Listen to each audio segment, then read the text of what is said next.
के नमस्कार, सत श्री अकाल। मैं आज ऑप सिंदूर के बाद पोस्ट ऑप सिंदूर का एनालिसिस करने लगा हूँ। ये काफ़ी न्यूज़ चैनल्स और पॉडकास्ट में आ रहा है, बट एक बड़ा इम्पोर्टेंट पॉइंट आ रहा है कि अभी पाकिस्तान क्या सोच रहा होगा। जो नॉर्मल पॉडकास्ट में चल रहा है वो चल रहा है डीब्रीफ कि क्या हुआ ऑप सिंदूर में। मैं आपको फ्यूचर में लेके जाना चाहता हूँ। इस वक्त जो बिगेस्ट थ्रेट पाकिस्तान को है वो उनको अपने ही न्यूक्लियर वेपन से थ्रेट शुरू हो गया है, क्योंकि ऑप सिंदूर में उन्होंने बहुत वाइटल लेसन्स लर्न किए हैं।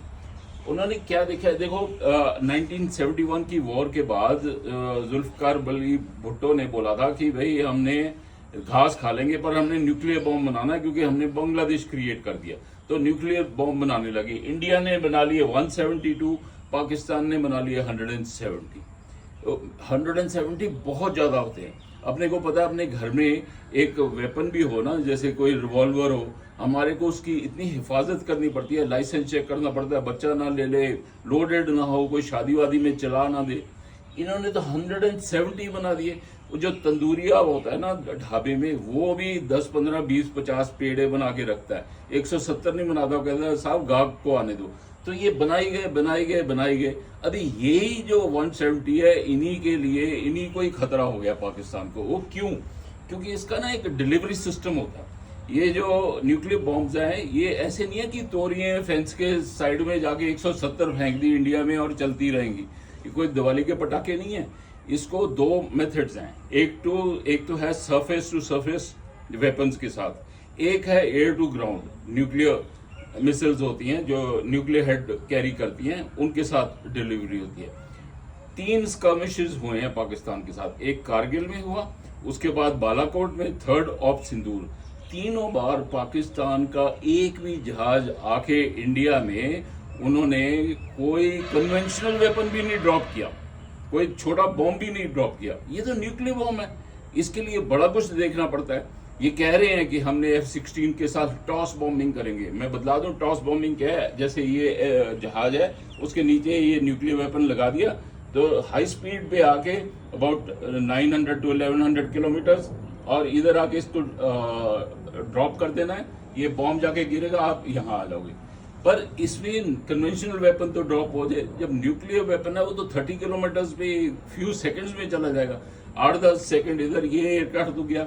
तो इसलिए, और दूसरी चीज सबसे इंपॉर्टेंट जो इन्होंने सीख ली है, हमारा एडी सिस्टम S-400 ने इनको आने ही नहीं देना नजदीक। सारा के सारे इंटरसेप्शंस पाकिस्तान में ही हो जाएंगे, चाहे उनकी हतफ मिसाइल है, चाहे उनका F-16 या JF-17 या मिराज 3-5, वो ला ही नहीं सकते। आपने देखा है जो सेकंड टाइम हमारे इस बार इन्होंने वेपन उनको बॉम्ब किया था 9th और 10th को, तो उस टाइम उनका एक भी जहाज एयरबोर्न नहीं हुआ। तो इसलिए इनका इंटरसेप्शन इज, इनका weapon delivery system is totally out.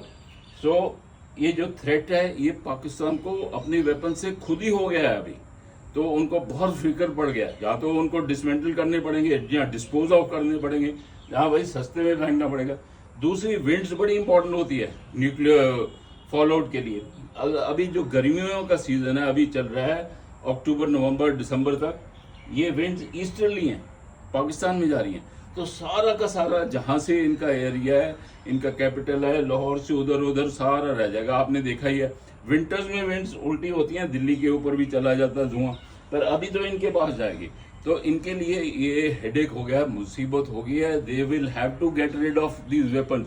और इंडिया को पता चल गया है कहाँ पे है, किराना हिल्स पे। इन्होंने जो समझ आ रही है, कोई 1-2 ब्रह्मोस गिराई थी। ब्रह्मोस ऐसा पोटेंट वेपन है कि कहीं पे भी छुपा लें वो गिराएगा। किराना हिल्स में गिरा दिया, उनकी जो टनल्स बनी हुई हैं उनके दरवाजों पे इन्होंने मार दिए 10-15 ब्रह्मोस, वो वहीं पे सिमर कर जाएंगी, वहां से रेडिएशन फॉल आउट होता रहेगा और इनका सारा कैपिटल और इस्लामाबाद और सारा दैट एरिया वो खत्म हो जाएगा।